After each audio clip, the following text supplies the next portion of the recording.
Hey there. So we will talk about 4 major things today. 1. Why passionate love is addictive like a drug. 2.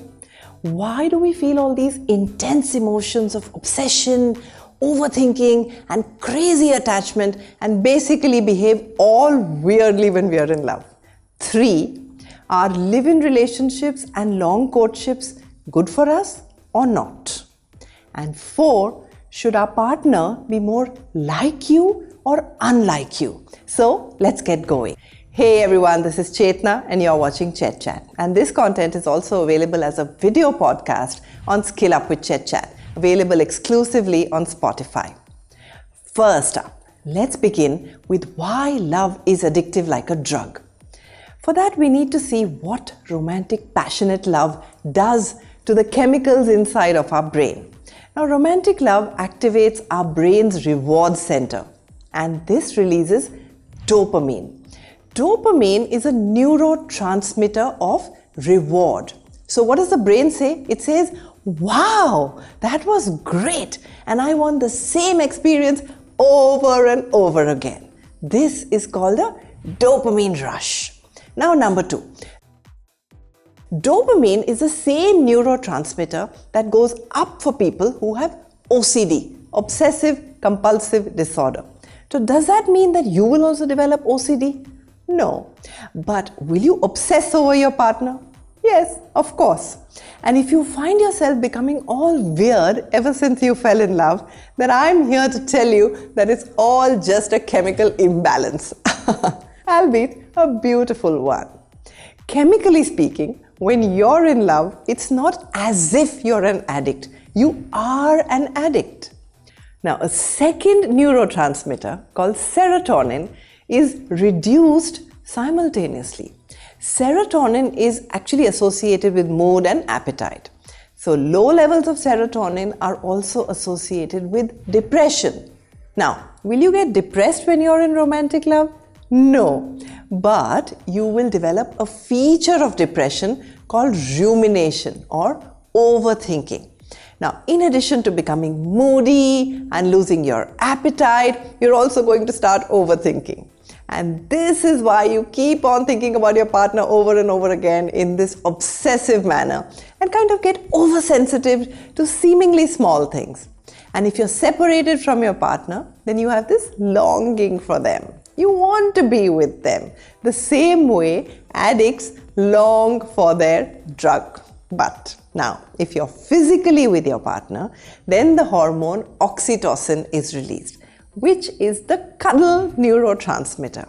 This makes you feel warm and snuggly and tightly bonded to your partner.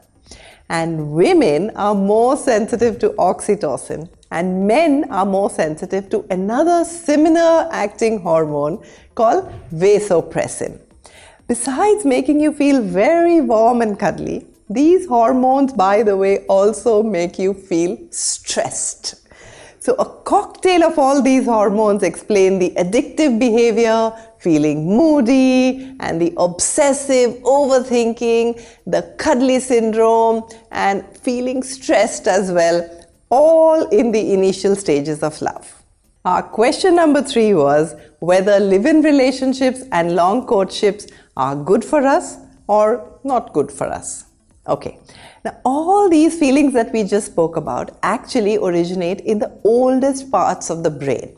The same parts of the brain which are associated with drive, craving, with obsession, with motivation. And now I'm going to say something that's going to surprise you. The newer part of the brain, like the prefrontal cortex, actually begin to shut down when we are romantically in love. The frontal part of the brain, the neocortex, neo means new. This is the one responsible for the logical thinking and decision making and planning ahead, and now this shuts down. So, indeed, when they say love is blind, it is. You actually do stop thinking. So, now what does live-in relationships and long courtships have to do with all of this? So, before you decide to marry somebody or even decide to make long-term commitments, I recommend that you spend a good deal of time with them. And this usually means longer than 6 months, maybe even up to 2 years. In about 2 years, some of those early stage intense feeling of romantic love begin to subside. And you can begin to really see what you've got.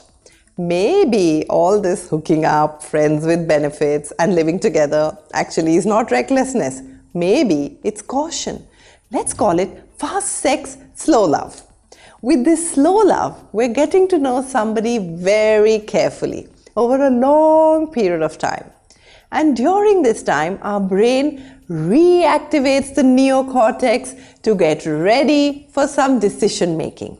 This is when you're going to get to know how this person handles your parents at Diwali.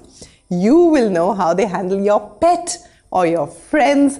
You'll know their attitudes towards money, how they handle an argument, and how much Netflix, for instance, they like and which shows do they watch and not watch. You'll also find out their ethical standards and ego boosts, etc., etc., etc. Which brings us to the final question. Should your partner be more like you or more unlike you? Scientific evidence has shown that a good partner choice for the long haul does seem to be someone that has very similar values and to some degree has a lot of similarities in general. And why is that? Because life is easier when you have fewer bridges to cross. So over time, as this whole kind of neurotransmitter thing settles down, what's left to be able to maintain your relationship going forward? If you're arguing maybe over everything because basically you fundamentally maybe don't agree on most things, then that's a challenge, right? I'm not saying that opposites can't attract, because many times opposites do attract. But the question is, what happens down the road? If you have entirely different value systems, if you believe differently maybe in about, let's say, how money should be managed, if you have different goals in terms of family rearing or career aspirations, maybe long term you want to live your life differently from this person, then these are the bridges that have to be crossed with a lot of communication and a lot of compromise. So studies support that the less compromise you have to make, the easier it is. So choose someone with some similarities and you will end up making less compromises down the road. There you have it. We have learned 4 things today. We have learned that passionate love is as addictive as a drug, but this changes over time. We also learned that we feel all the intense emotions of obsession, overthinking, intense attachment, and basically start behaving very, very weirdly because of a chemical imbalance. And long-term relationships prior to a commitment may be a wise choice. We also learned that choosing a partner who's more like you will give you a higher likelihood of a successful relationship. So there you have it, and if you like this video, please press the subscribe button and the like button below, and see you next Friday, and happy learning!